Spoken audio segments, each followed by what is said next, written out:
네, 이 시간은 조프로 경제TV 시간입니다. YTN 경제부 에이스 조태현 기자 나오셨습니다. 네, 안녕하세요. 에이스 네. 조태현입니다. 안녕하세요. 예, 지금 가계 대출이 급등을 했고 지금까지 분위기는 이제 당국이 예. 돈줄을 분위기는 그렇죠. 조이는 네. 분위기였는데 조금 문턱이 낮아지는 그런 분위기라고 들었어요. 네, 뭐 여러 가지 영향이 이게 미친 것으로 보이는데요. 네. 일단은 마이너스 통장 한도가 다시 좀 늘어났다. 예. 이런 소식이 전해지고 있습니다. 신한은행이 마이너스 통장 한도를 5천만 원으로 유지하고 있었는데요. 예. 오늘부터 이거를 1억 원으로 늘렸고요. 아유, 많이 늘렸네요. 네, 많이 늘렸죠. 직장인 신용대출 상품의 한도도 5천만 원 늘려서 2억 원으로 상향 조정했습니다.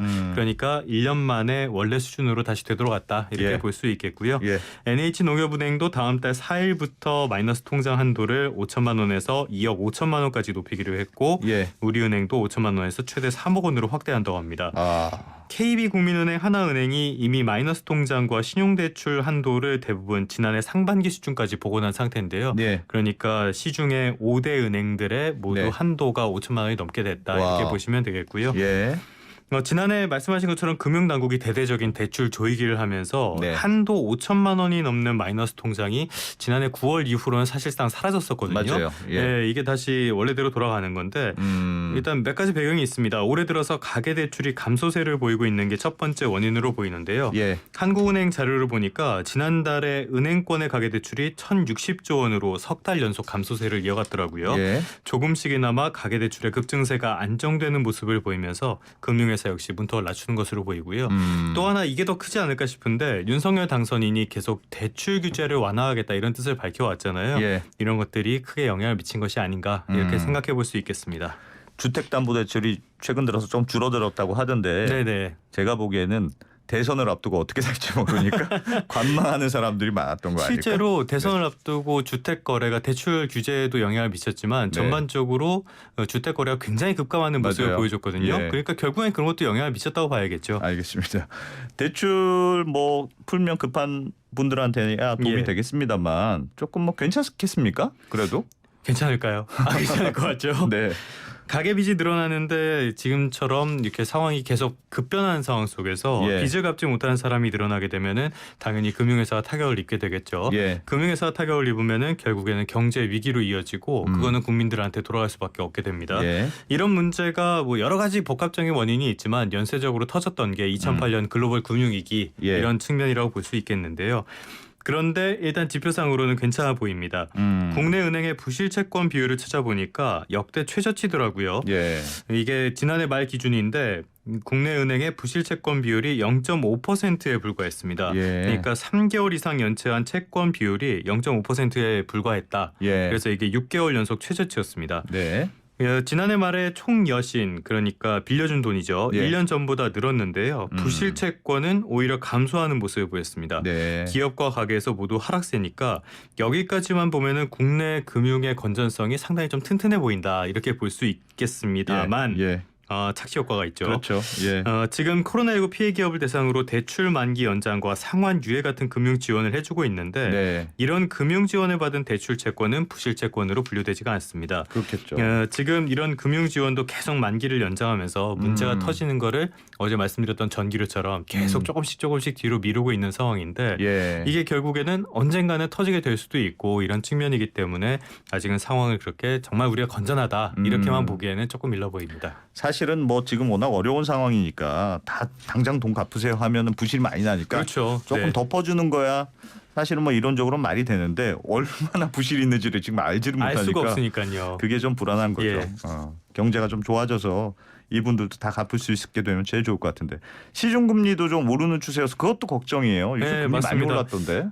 일단은 기준금리가 높아졌으니까 예, 시중금리도 높아질 수밖에 없죠. 네. 우리은행의 주택담보대출이 우리 아파트론이라는 상품이 있습니다. 예. 이게 고정형의 금리 상단이 6%를 넘었어요. 어이구야. 네, 가장 높은 금리를 내는 경우는 실제로는 거의 뭐 없긴 하지만 많진 일단 않죠. 예. 상징성이 있으니까요. 어허. 조만간 6%를 넘을 수밖에 없을 거다 이런 전망이 많았는데 예. 그런 전망보다는 조금 더 빠르게 6% 선을 넘은 것으로 보입니다. 예. 다른 은행을 보면은 하나은행과 NH농협은행이 조만간 상단 6%를 넘을 것으로 보이고요. 예. KB국민은행과 신한은행도 그보다는 낮긴 한데 네. 상단이 지금 5%를 훌쩍 넘는 상황입니다.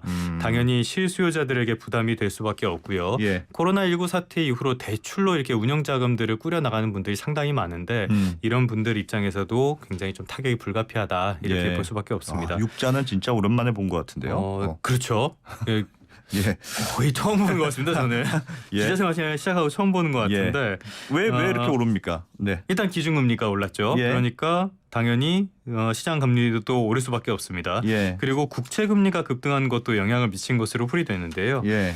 국내 국채 금리를 보니까 이달 중순 이후에 빠르게 오르는 추세더라고요. 네. 이 배경이 크게 두 가지 정도로 나오는데 미국이 물가 상승에 대응해서 5월의 기준금리를 빅스텝이라고 하죠. 예. 한 번에 0.5%포인트 높이는 행보를 할 가능성이 커졌다. 예. 이게 이제 미국 국채 시장에 영향을 주고 연동화되어 있는 우리 국채 시장에도 영향을 미친 것으로 풀이가 됩니다. 예. 그다음에 윤석열 당선인이 최근에 50조 원 규모의 추경 편성을 추진한다. 이런 예. 소식이 지금 전해진 것도 영향을 미치는 것으로 보이는데요. 그건 왜 그래요? 지금 일단은 눈꽃 추경 때도 비슷한 상황이 있었는데 네. 재정의 여유가 사라진 상황에서 추경을 하려면은 결국엔 빌려서 해야 될 거 아니에요. 그렇죠. 나라가 돈을 빌리는 방법은 뭐 여러 가지가 있지만 대표적인 건 역시 적자 국채죠. 국채를 많이 발행하게 되면은 시장에 국채가 많이 풀리게 되니까 예. 당연히 뭐 주식 시장도 그렇잖아요. 물량이 예. 많아지면은 가치가 희석된다 그러죠. 네. 그래서 채권 가격도 이런 면에서는 하락하게 됩니다. 예. 그런데 만기에 받는 금액은 정해져 있는데 시장에서 파는 가격은 하락하니까 네. 결국에는 금리가 오르게 된다. 이런 아하. 뜻으로 볼 수 있겠죠. 예. 그래서 시중 금리가 전반적으로 오르게 된다는 뜻으로 받아들이시면 되겠습니다. 예. 이렇게 금리가 오르면은 한계 상황에 처한 대출자를 중심으로 이금융권부터 부실이 현실화될 가능성이 있는데요. 예. 금융 당국도 예의주시하는 분위기인데 이 자칫 소상공인을 돕겠다고 편성하는 추경이 소상공인에게 타격을 주는 건 아닌지 좀 걱정되는 부분도 있습니다. 알겠습니다. 국제기구에서도 우리나라 금융 대출 상황에 대해서 조금 코멘트를 한 모양이에요. 네, 국제통화기금 IMF가 어제 관련 내용을 발표한 게 있어서 좀 정리해 와봤는데요. 예. 가계 대출이 빠르게 늘어난 그 배경을 좀 보자면은 물론 코로나19 상황이 계속적으로 이어지고 또 예. 심각한 상황이 장기화됐던 네. 이런 것들이 좀 영향을 미쳤겠지만 다른 측면에서는 부동산이 단기적으로 폭등한 영향도 당연히 빼놓을 수는 없을 것 같습니다. 예. 부동산을 현금 주고 사는 사람은 그렇게 많지는 않을 거 아니에요. 예. 그래서 종합적인 권고를 내놨는데요. 먼저 부동산 정책에서는 세제 효과를 다시 한번 검토해 봐야 된다. 이렇게 권고를 했습니다. 예. 문재인 정부가 종합부동산세나 그 말도 많고 탈도 많은 양도소득세 이런 것들을 강화를 했는데 이게 사실 시장에 매물이 줄어들고 예. 이런 올라간 세금 비용이 세입자에게 전가되고 있다. 이런 비판도 적지 않았거든요. 예. 그래서 시장 안정에 과연 도움이 되냐 이런 평가도 있었는데 IMF는 세제 강화로 민간의 주택 공급이 제한됐다. 그러니까 효과가 적정한지 한번 다시 들여다보라. 이렇게 권고를 한 것으로 풀이가 됩니다. 예. 그런데 가계부채 문제에 대해서도 한마디를 했어요. 예. LTV나 DSR 같은 대출 규제를 더 강화해야 한다고 평가를 했습니다. 예. 금융시장이 안정적이긴 한데 중소기업의 빚이나 수익성은 취약하다는 평가를 했는데요. 예. 그러니까 이 IMF의 보고서 내용을 종합을 해보면 부동산 정책에서는 문재인 정부를 비판하고 대출 규제 완화에 대해서는 윤석열 당선인을 비판했다. 그러니까 양쪽을 모두 비판했다는 평가는 싸잡아서 비판했군요. 그렇죠. 예. 네, 그렇다고 볼 수 있겠습니다. 네. 그러니까 민간의 주택 공급 확대를 유도하면서 대출 규제도 또 확대해야 부동산 시장도 잡을 수 있고 아하. 가계 대출도 관리할 수 있다는 게 IMF의 시각인 것 같습니다. 합리적인 조언이라고 생각합니다. 그렇죠. 마지막으로 오늘 조프로 경제팁 뭔가요? 그런데 이제 가계대출 문제는 앞서도 말씀드렸지만 정말 여러 가지 문제가 섞여 있어서 예, 이게 예. 단순하게 어느 측면에서만 정책을 한다고 해서 해결되는 일은 당연히 아닙니다. 예.